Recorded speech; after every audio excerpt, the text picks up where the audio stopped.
Hello friends, तो कैसे हैं आप लोग। आपका स्वागत है हमारे सीएसएस ट्रेनिंग सेशन में। आज का टॉपिक है सीएसएस प्रायोरिटी और सीएसएस कमेंट।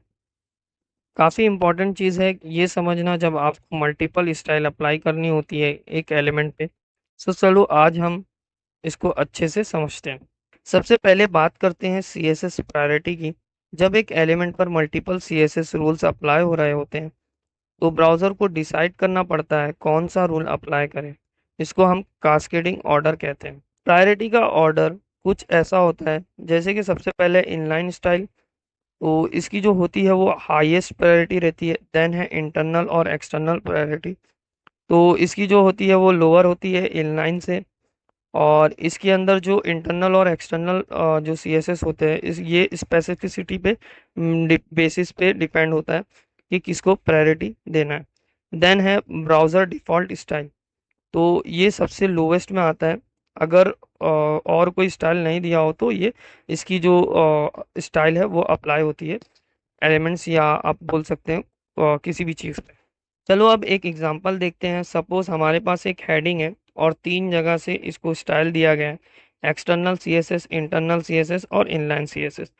तो देखते हैं हम लोग कि क्या होता है इसमें। तो यहाँ पर सबसे पहले मैं एक्सटर्नल सीएसएस जो है उसको कॉपी कर लेता हूँ। यहाँ से मैं यहाँ पे मैं एक्सटर्नल सीएसएस को यहाँ पे पेस्ट कर दूंगा। फिर यहाँ से मैं इंटरनल सीएसएस उठा लेता हूँ और देन यहाँ से मैं इनलाइन स्टाइल उठा लेता हूँ। और साथ में जो मेरा एलिमेंट है वो भी है इसके साथ, तो मैं यहाँ पर इसको पेस्ट कर देता हूँ। अब मैं इसको थोड़ा सही कर देता हूँ। जैसे कि यहाँ पर स्टाइल में अब आप लोग देख सकते हो यहाँ पर जो स्टाइल ले रहा है, यहाँ पर मैंने देखिए कलर दिया H1 को नेवी और यहाँ पर मैंने कलर दिया हूँ ऑरेंज। ठीक है। तो यहाँ पर क्या हो रहा है, यहाँ पर अभी देखिए जो कलर रेड लिया हूँ मैंने, इनलाइन सीएसएस लिया हूँ, वो यहाँ पर आ रहा है। ठीक है। अगर इन केस मैं यहाँ से इसकी स्टाइल निकाल देता हूँ।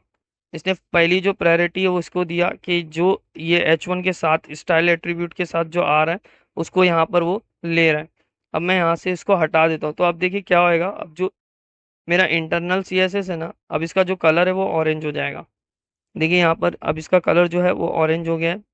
अब यहाँ पर अगर मैं इंटरनल से भी हटा देता हूँ, जैसे मैं इसको निकाल देता हूँ यहाँ से, तो अब इसका कलर क्या हो जाएगा, नेवी कलर हो जाएगा।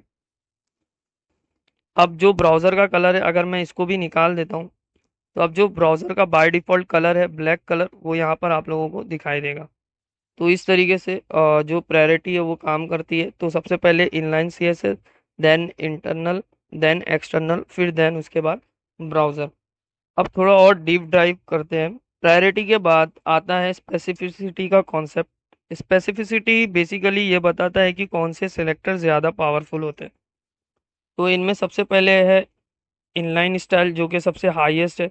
देन है आईडी सिलेक्टर जो कि हायर पे होता है। देन है उसके बाद क्लास सिलेक्टर जो कि लोअर पे होता है। और देन उसके बाद होता है एलिमेंट सेलेक्टर। तो अगर हमारे पास एक पैराग्राफ है जिसमें इनलाइन स्टाइल, आईडी, क्लास और एलिमेंट सिलेक्टर सब अप्लाई हो रहा है, तो इनलाइन स्टाइल पहले आएगा, फिर आईडी सिलेक्टर, फिर क्लास और फाइनली एलिमेंट सेलेक्टर। तो हम लोग क्या करते हैं, हम लोग यहाँ पे ये जो है इसको कॉपी कर लेता हूँ मैं यहाँ से और मैं यहाँ पे आके इसको पेस्ट कर देता हूँ। अब मैं इसका जो भी पॉट्स है उसको ठीक कर लेता हूँ यहाँ पर। देखिए अब यहाँ पर HTML है, HTML के अंदर हेड है, हेड के अंदर यहाँ पर स्टाइल दिया है, स्टाइल में यहाँ पर एक एलिमेंट है। ठीक है। एलिमेंट को दिया है कलर ग्रीन। फिर है यहाँ पर ये क्लास सिलेक्टर, टेक्स्ट जो यूज़ हो रहा है इसका कलर है ब्लू और जो आईडी है उसका कलर है ऑरेंज। तो अभी हम लोग देखते हैं यहाँ पर देखिए इनलाइन जो यूज़ हुआ है स्टाइल एट्रीब्यूट के साथ वो यहाँ पर आ रहा है, रेड कलर आ रहा है। अब इनकेस अगर मैं यहाँ से स्टाइल को निकाल देता हूँ, जैसे इनलाइन सीएसएस में से निकाल देता हूँ, अब इंटरनल में मेरे पास यहाँ पर है पी, एलिमेंट, क्लास और आईडी सिलेक्टर। तो अभी देखिए जो यहाँ पर ऑरेंज देखिए किसका है, आईडी का है। तो देखिए यहाँ पर जो आईडी का स्पेशल दिया देखिए ऑरेंज, तो वो यहाँ पर अप्लाई हो रहा है। इसको मैं थोड़ा बड़ा कर देता हूँ। देखिए यहाँ पर अभी ऑरेंज कलर जो है वो यूज़ हो रहा है स्पेशल जो आईडी दी है उसके थ्रू। अब यहाँ से मैं आईडी भी निकाल देता हूँ। अब आईडी मैंने निकाल दिया। अब देखिए यहाँ पर क्लास वाला जो है ब्लू कलर का, जो क्लास का सिलेक्टर जो हम लोग देख रहे हैं, तो वो यहाँ पर आ रहा है, देखिए ब्लू कलर आ रहा है। अब अगर मैं यहाँ से क्लास को भी निकाल देता हूँ, अब जाके यहाँ पर जो एलिमेंट है उसको यहाँ पर वो लेगा। देखिए यहाँ पर अब ग्रीन कलर हो गया। अब हम देखते हैं CSS कमेंट। कमेंट का यूज़ आप CSS को एक्सप्लेन करने या कोड को टेम्परेरी डिसेबल करने के लिए यूज़ करते हैं। तो यहाँ पर देखिए जैसे कि कमेंट को हम लोग किस तरीके से यूज़ करते हैं, देखिए यहाँ पर देखिए स्लैश एस्ट्रिक और उसके बीच में जो भी कंटेंट आएगा, ठीक है। यहाँ पर देखिए एस्ट्रिक स्लैश, ये स्टार्ट है और ये एंड है, इसके बीच में जो भी कंटेंट आएगा वो कमेंट हो जाएगा, वो डिसेबल हो जाएगा, वो दिखेगा नहीं। वो सिर्फ और सिर्फ कोड एडिटर पे दिखेगा और ब्राउजर में वो चीज़ नहीं दिखेगी CSS के अंदर। तो अभी हम लोग यहाँ से इसको कॉपी कर लेता हूँ मैं अपने कोड एडिटर में इसको पेस्ट कर देता हूँ।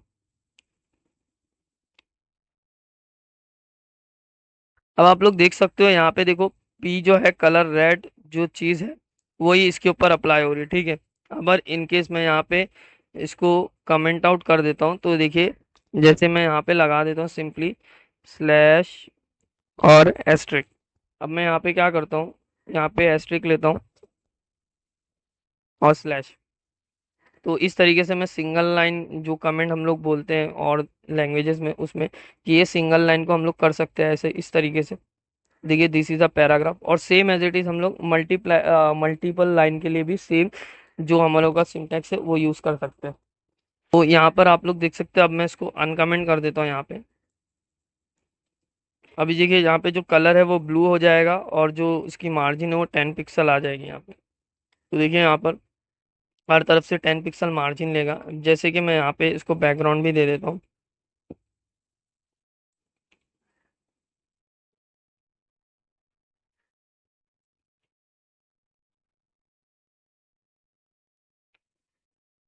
देखिए इसका बैकग्राउंड जो है वो येलो हो जाएगा। देखिए यहाँ पर येलो कलर का बैकग्राउंड हो गया। अब मैं इसको भी कमेंट कर देता हूँ। जैसे कि मेरे को मल्टीपल लाइन के लिए करना है तो मैं यहाँ से लेके इसको यहाँ तक कमेंट कर देता हूँ। तो देखिए ये भी अप्लाई नहीं हो रहा है। अब मैं इसको अनकमेंट कर देता हूँ। देखिए इसके ऊपर ग्रीन वाला जो है वो अप्लाई हो जाएगा, ग्रीन कलर, क्योंकि ये अनकमेंट है, बाकी मैंने सब कमेंट कर दिया। तो इस तरीके से हम लोग कमेंट का यूज़ कर सकते हैं। तो दोस्तों ये थी CSS प्रायोरिटी और कमेंट्स की बेसिक अंडरस्टैंडिंग। अगर आपको कुछ और जानना है तो आप कमेंट में पूछ सकते हैं। Keep smiling and happy coding. Thank you.